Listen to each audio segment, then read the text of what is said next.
जय श्री राधे कृष्णा। दोस्तों, कैसे हैं आप लोग। दोस्तों, आज मैं आपके लिए बहुत अच्छा शानदार वीडियो लेकर आई हूँ। सभी महिलाओं के लिए पीरियड से संबंधित वीडियो है कि पीरियड के बाद हमें कितने दिनों बाद पूजा करना चाहिए, कितने दिन बाद मंदिर जाना चाहिए, कब हवन करना चाहिए, कब यज्ञ करना चाहिए, कब हमें अनुष्ठान करना चाहिए। दोस्तों, इस पूरी जानकारी के लिए हम वीडियो बना कर के लेकर आए। आप इस वीडियो में बने रहिए और पूरा वीडियो वॉच करिए।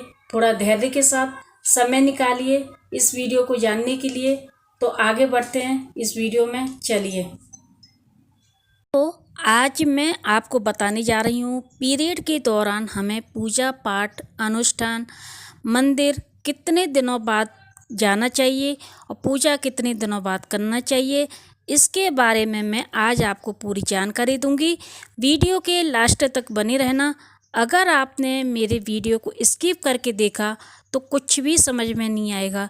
धैर्य के साथ पूरा वीडियो देखना, तभी सभी सवालों के जवाब आपको मिलेंगे। तो दोस्तों, चलते हैं नई जानकारी के साथ। दोस्तों, आजकल अधिकतर लोग इतने स्मार्ट हो गए हैं कि इस बात को नकारते हैं कि मासिक धर्म कुछ नहीं होता, यह तो एक प्रक्रिया है। दोस्तों, वो इस बात को भी नकारते हैं कि ऐसे समय में मंदिर चले जाना चाहिए। भगवान भाव के भूखे हैं, श्रद्धा होनी चाहिए। जिसको जैसा समझ आ रहा है वैसा बोल रहा है। बिना विचार करके वीडियो बना रहे हैं लोगों को भ्रमित कर रहे हैं। इस विषय को लेकर बड़े बड़े साधु संत कथावाचक सभी लोग अपना अपना तर्क दे रहे हैं। कुछ सही बोलते हैं, कुछ बेसिर पैर की बात करते हैं। पर आज मैं आपको इसके बारे में पूरी जानकारी दूंगी सबूत के साथ।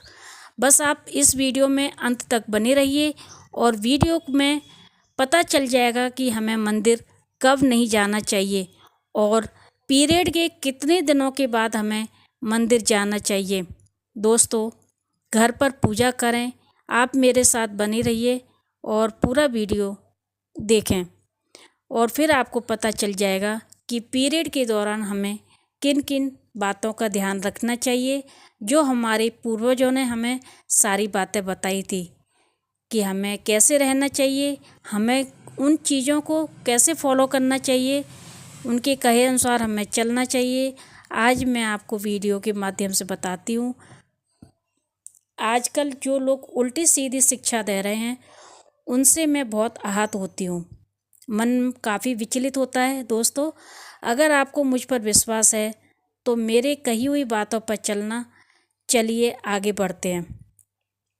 मासिक धर्म के दौरान महिलाओं को कितने दिनों बाद मंदिर नहीं जाना चाहिए, लेकिन कई लोगों को नहीं पता होता है कि मंदिर 5 या 6 दिन के बाद मंदिर नहीं जाते हैं।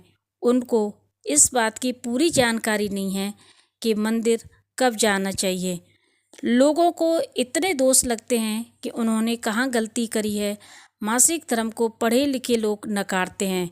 यह सच है कि मासिक धर्म एक प्रक्रिया है जो गर्भ धारण के लिए आवश्यक है, लेकिन हम शास्त्रों के वैदिक कानून कायदे को एक तरफ नहीं रख सकते हैं, क्योंकि मासिक धर्म का भी एक नियम होता है जो कि वर्षों से चली आ रही है और हमें इससे छेड़खानी करने का हक नहीं है। हमारे शास्त्रों में यह सब बातें वर्णित है। मासिक धर्म से जुड़ी एक कहानी है कि वृत्रासुर नामक एक राक्षस था जो कि एक ब्राह्मण था। वृत्रासुर का वध इंद्र ने किया था। जब इंद्र को पता चला कि वो ब्राह्मण है तब वह बहुत ही चिंतित हुआ और उसे ब्रह्म हत्या का दोष लगा। ब्रह्मा जी ने ब्रह्म हत्या को 4 भागों में बांटा। पहला हिस्सा पृथ्वी को दिया, दूसरा हिस्सा पेड़ों को दिया, तीसरा हिस्सा पानी को दिया और चौथा हिस्सा महिलाओं को दिया। जब महिलाओं को यह हिस्सा दिया गया तब वह रजोधर्म से होती है। अब इसमें 3 दिन तक अलग अलग नाम होते हैं। मासिक धर्म के पहले दिन वह चांडाल के रूप में होती है, दूसरे दिन वह ब्रह्मघातनी होती है और तीसरे दिन समाज शास्त्र की दृष्टि से मानी जाती है, यानी वह गर्भ धारण योग्य हो जाती है। गरुड़ पुराण में विशेष तौर पर यह बात कही गई है कि मासिक धर्म वाली स्त्रियों को रक्तस्राव होता है तो उससे नारकीय जीव जंतु उत्पन्न होते हैं। और यह बात सभी को पता है कि शरीर का रक्त 28 दिन तक एक मासिक धर्म के लिए थोड़ा थोड़ा इकट्ठा होता रहता है। उसमें शुक्राणु उत्पन्न होते हैं, आप उन्हें वायरस कहे या कुछ और। मासिक धर्म हमारे शरीर में इकट्ठा होने वाला रक्त है। जैसे कहीं पानी इकट्ठा होता है तब उस पर काई आती है और वह बेकार होता है। जब हमारे शरीर में रक्त जमा होता है तब मासिक धर्म के दौरान वह निकलता है। तो जीव जंतु क्यों नहीं हो सकते। मासिक धर्म के 3 दिन विशेष अशुद्ध माने जाते हैं।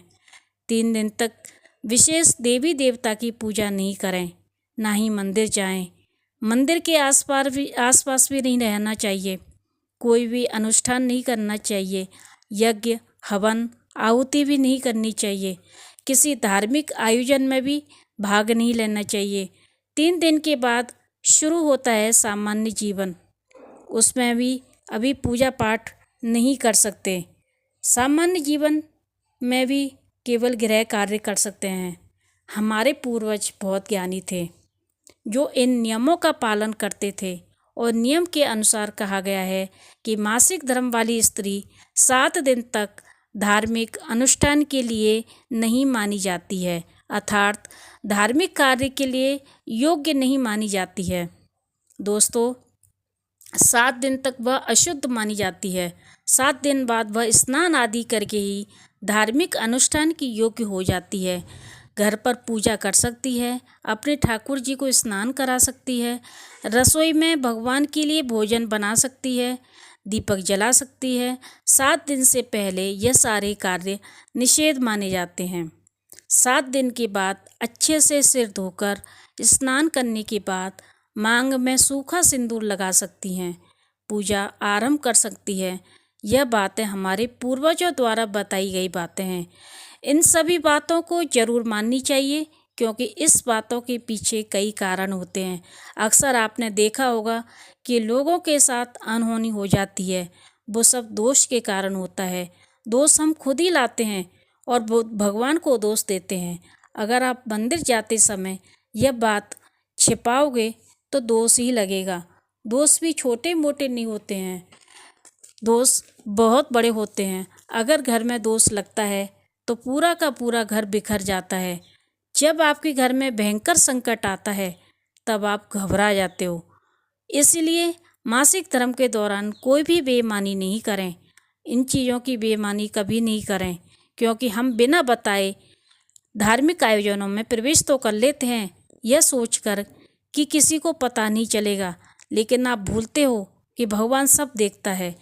मंदिर, यज्ञ, किसी विशेष पूजा पाठ में चले जाते हैं, फिर कुछ दिनों बाद धीरे धीरे दोष लग जाता है। हमारी हालत बद से बदतर हो जाती है। कभी कभी हम सड़क पर आ जाते हैं। इन छोटी गलतियों के कारण आप लोगों को एक किस्सा सुनाऊं। एक बहुत ही अच्छा परिवार था, पैसा था, नाम था, बड़ा परिवार था। वह किसी बड़े आयोजन में, यानी कि बड़ा भंडारा हो रहा था, बड़ा आयोजन हो रहा था मंदिर में, वो लोग वहाँ पर गए। उन्होंने वहाँ पर पूजा अर्चना की और सभी अच्छे से पूजा अर्चना होने के बाद सभी लोग अपने घर पर आ गए।